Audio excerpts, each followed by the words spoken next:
সমাজে মা বাবাকে খাতির না দেওয়া বা মা বাবাকে না দেখা, মা বাবাকে যত্ন না করা একটা যেন জিনগত বৈশিষ্ট্য হয়ে গেছে, বা জিনগত রোগ যেমন হয় পরস্পরাই হতে থাকে। ঠিক আছে, এক এক এক জন্ম থেকে আরেক জন্মে হতে থাকে জিনগত বৈশিষ্ট্য রোগগুলো। ঠিক মা বাবাকেও আজকাল আমরা সেভাবেই কিন্তু অবহেলা করতে শুরু করেছি। কারণ দেখুন,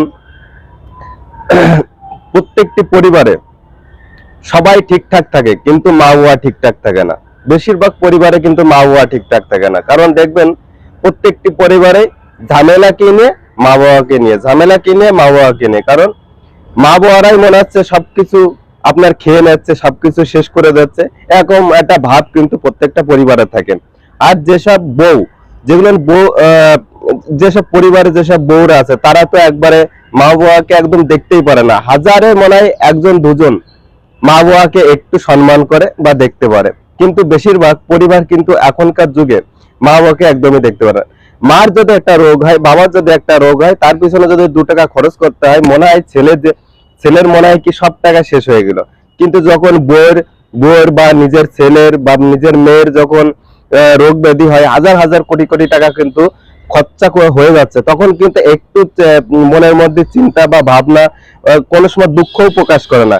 কিন্তু মার পিছনে যদি, বাবার পিছনে যদি 10 টাকা আমরা খরচা করি, তখন আমরা কিন্তু এমন ভাবে মানে ইয়েটা করি, মনে হয় কি আমার কত কোটি টাকা শেষ হয়ে গেল, মনে হয় আমার মা বাবাই আমাকে আমার সব ধ্বংস করে দিল। এরকম একটা পরিস্থিতি বা এরকম একটা গাল গল্প আমরা মানুষের সামনে দিয়ে থাকি প্রতিনিয়ত। কিন্তু এটা এটা মনে রাখে না যে মা বা যে বাবা একদিন আমাকে প্রায় 22-23টা বছর আমি যখন কাজ করতে পারতাম না, আমি যখন কিছু করতে পারতাম না, 22-23টা বছর যে আমাকে কত কষ্ট করে তারা মানুষ করেছে, বা কত কষ্ট করে যে আমাকে এই পৃথিবীর বুকে ধরে রেখেছে, সেটা কখনো কিন্তু সেই ছেলেটা ভাবে না। সে ভাবে যখন যখন তার 25-30 বছর বয়সে যখন তার ঘরে বউ আসে বা নতুন একটা শ্বশুর শাশুড়ির সংসার হয়, তখন মনে হয় কি যে মা বাবা আর কিছু না, তার মা বাবা কিছু না, তারাই সবকিছু। আচ্ছা, শ্বশুর শাশুড়ি তো দুদিন আসলো, আচ্ছা বউ তো দুদিন আসলো, কিন্তু এই যে তার আগে যে 22টা বছর তুমি কাটিয়েছো, তার তারা যদি না থাকতো তুমি কিভাবে থাকতে, এটা তো তোমার একটু বোঝা উচিত।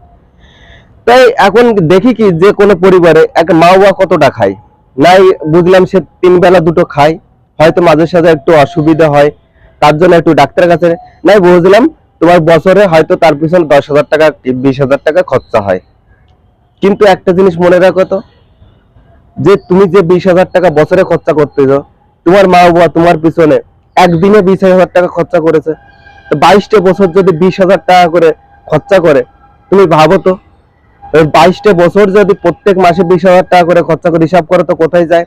আর টাকাটা বড় কথা না, বড় কথা তোমাকে যে এই পৃথিবীর মুখটা দেখাতে পেরেছে তারা, সেটাই তোমার কাছে বড় মানে একটা স্বপ্নের বিষয়।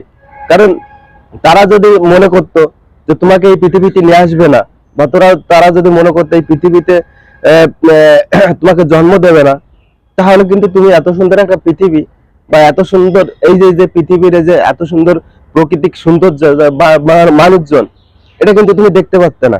আর আজকে যে তোমার গর্ব, ছেলে মেয়ে বউ শাশুড়ি নিয়ে যে গর্ব, এই গর্ব কিন্তু তোমার করতে হতো না। কিন্তু এটা কখনো আমরা কখনোই ভেবে দেখি না। দেখো, একটা জিনিস সবসময় মনে রাখবে, যখন একটা বাচ্চা ছোট থাকে, তখন মা বাবাকে কত যন্ত্রণা দেয় বলতো, কত কষ্ট দেয় বলতো। সে মা বাবা যতই তাকে বকাবকি করুক, যতই তাকে করুক, তবু কিন্তু নিজের বাচ্চাকে কখনো ফেলে দেয় না। আবার পরক্ষণে কিন্তু তাকে আবার ডেকে নিয়ে এসে খাওয়ায়, বুকে জড়িয়ে ধরে। কখনো কি তুমি একদিন না খেয়ে থেকেছো ছোটবেলায়? থাকুনি না? তো কিন্তু মা হওয়ার পর, তুমি বড় হওয়ার পরে মা হওয়ার পর এত কেন তোমার অভিমান বা এত রাগ, বা মা বাবাকে কেন দেখতে চাও না? প্রত্যেকটি মানুষের কাছে আমার একটাই প্রশ্ন, কেন দেখতে চাও না? বা কি করেছে তারা, কি অপরাধ করেছে? তারা তো কোনো অপরাধ করেনি, কিন্তু তুমি তুমি প্রতিনিয়ত তাদের সাথে অপরাধ করে চলেছো। একটা জিনিস মনে রাখবে, জীবনটা তো বেশি দিনের না। জীবনটা কত দিনের? হাইস্ট হলেও 80-90 বছর তুমি বাঁচবে, তাই তো? তার মধ্যে যদি একটু তুমি ভালো কাজ না করে যেতে পারো, দুটো মা বাবাকে খেতে না দিতে পারো, মা বাবার পাশে না থাকতে পারো, তাহলে তুমি কেমন সন্তান? তুমি পৃথিবীর বুকে জন্মগ্রহণ করে কি করলে তুমি? এই বড় বড় বিল্ডিং, এই বড় বড় অর্থ ধন সম্পদ করে কি করবে তুমি? তুমি কি কিছু নিয়ে যেতে পারবে? কিছু নিয়ে যেতে পারবে, সেই তো তোমাকে করে তোমার ছেলে মেয়ের জন্য রেখে যেতে হবে। তুমি তো কিছু নিয়ে যেতে পারছো না, কিন্তু কেন তোমার এত গর্ব, মানে কেন তোমার এত অভিমান? কিসের অভিমান? এই জিনিসটা আমরা কখনো বুঝে বুঝে না বা বোঝার চেষ্টাও করি না।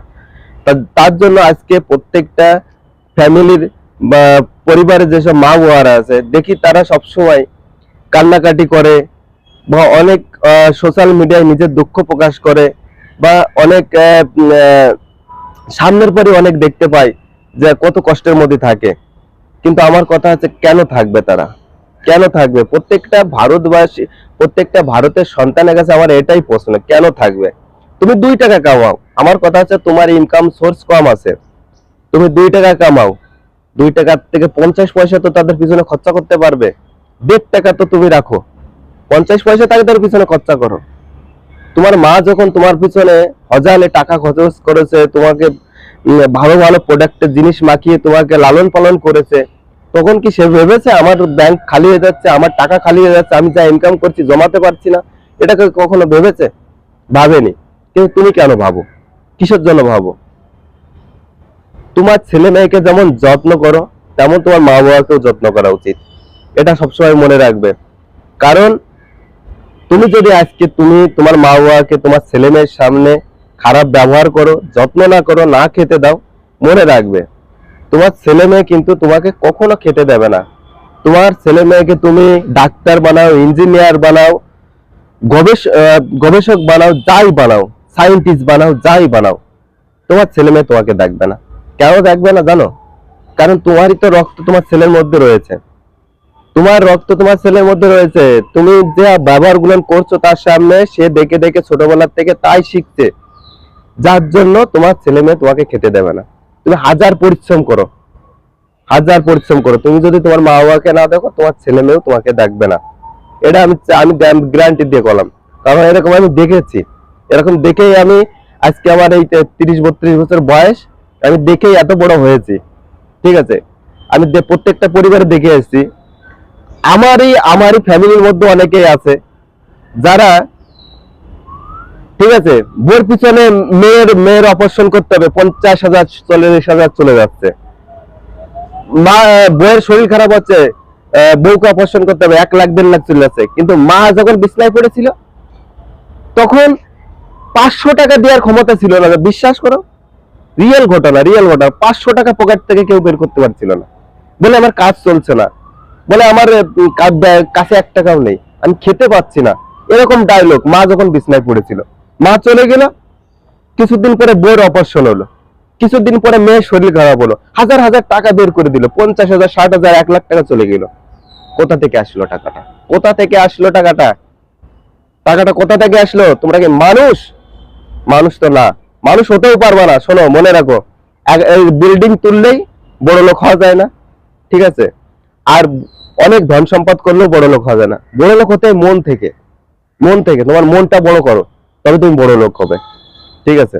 মানুষ যদি তোমাকে সম্মান না করে, রাস্তাতে হেঁটে গেলে 2 জন যদি থুতু মারে, সে সেরকম বড় লোক হয়ে বা সেরকম মানুষ সম্মান নিয়ে জন্মগ্রহণ করে কোনো লাভ নেই। ঠিক আছে? যে মানুষ তুমি পাশ দিয়ে হেঁটে গেলে তোমাকে ডেকে বলবে, অমৃত কেমন আছিস, বা তোমার নামটা ধরে ডাকবে যে তুই কেমন আছিস রে, ভালো আছিস, তোকে অনেকদিন দেখি না, সেটাই মানুষের পরিচয়, সেটাই মানুষের পরিচয়। ঠিক আছে? কিন্তু তুমি মা বাবার সাথে অত্যাচার করলে, পাশ দিয়ে বড় বড় গাড়ি করে পাশ দিয়ে চলে গেলে, পাশের লোকটা তোমাকে দেখে থুতু মারলো, হ্যাঁ, আর মানুষের কাছে সমালোচনা করলে, এই ভরা পড়া মারে খাতি দেয় না, এই কল করে, সেই কিসের কিসের সম্মান তোমার? কোনো সম্মান নেই। রেসপেক্ট করা মানে মানুষ, গুরুজনদের সম্মান করা শেখো, গুরুজনদের পাশে থাকা শেখো, তবে তুমি অবশ্যই একজন ভালো মনের মানুষ হবে, প্লাস মানুষ তোমাকে সম্মান করবে, প্রত্যেকটা জায়গায় তুমি সম্মান পাবে। ঠিক আছে? আর যে একটা নিজের নিজের পরিবারকে যে সম্মান করতে জানে না, সে কখনো অন্য কাউকে সম্মান করতে কোনোদিন শিখবে না, এটা মনে রেখো। কারণ যে আমি আমার নিজের পরিবারকেই সম্মান করতে পারছি না বা রেসপেক্ট দিতে পারছি না, তো আমি অন্য লোককে কিভাবে সম্মান করব? বা অন্য কিভাবে, আমি নিজে কিভাবে আশা করি যে আমি অন্য লোকের কাছ থেকে সম্মান পাবো বা রেসপেক্ট পাবো, বা আমার ছেলে মেয়ে আমাকে সম্মান করবো? আমি আমি তো নিজেই ঠিক নেই। তাই তো? তা প্রত্যেকটি ভারতবাসী বা প্রত্যেকটি যারা বাংলা ভাষীর মানুষ আছে প্রত্যেকের কাছে আমার একটাই রিকোয়েস্ট, মা বাবাকে সম্মান করো, মা বাবাকে পাশে থেকো। কারণ মা বাবা বেশি দিনের না। দেখো আমরা আহ, প্রত্যেকটা মানুষের একটা জন্মের পর একটা মানে নির্দিষ্ট একটা টাইম বেঁধে দেওয়া আছে যে এই টাইম পর্যন্তই সে থাকবে, তারপর আর থাকবে না। তাই সেই টাইমটুকু অবশ্য যতদিন এই পৃথিবীর বুকে সে থাকে তাকে সম্মান, রেসপেক্ট, তাকে যেটুকু পারো তুমি 2 টাকা কামিয়ে তাকে 50 পয়সা তাকে দেওয়ার চেষ্টা করো, ঠিক আছে?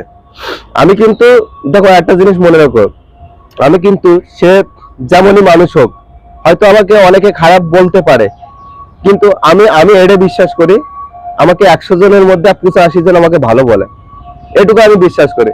কারণ আমি কাউকে কখনো আগে চেষ্টা করি তার ভালো করার জন্য, আগে চেষ্টা করি তাকে ভালো করার জন্য, তারপরে যখন দেখি যে না সে ভালো হওয়ার চেষ্টা করছে না বা সে ও উল্টো লাইনে চলে আসছে, তখন কিন্তু আমি তাকে কিছু বলি না, তাকে তার মতন ভাবে চলতে দিই, তাকে বেশি কথা বলি না, কিছু বলি না।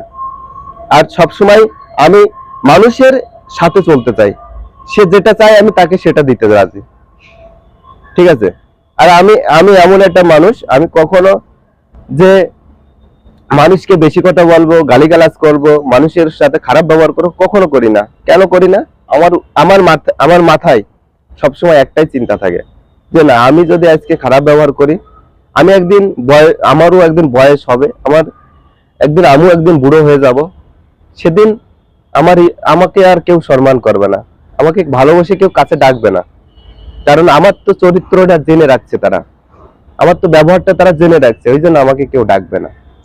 তাই আমি যদি ভালো ব্যবহার করতে পারি, ভালোভাবে বা মানুষের সাথে চলতে পারি, অবশ্যই আমাকে সবাই ভালোবাসবে। তো আমার ভিডিওটা যদি ভালো লাগে লাইক শেয়ার করে দিও, আর প্রত্যেকটি ঘরের ছেলেদের কাছে এই ভিডিওটা পৌঁছে দিও, যাতে তারা একটু হলেও মা বাবা আমার এই ভিডিওটা দেখে একটু হলেও মা বাবাকে রেসপেক্ট করে, যারা করে না। আর যারা করে তাদের তো আমার অনেক হাজার কোটি প্রণাম থাকলো তাদের। সবাই ভালো থাকবেন।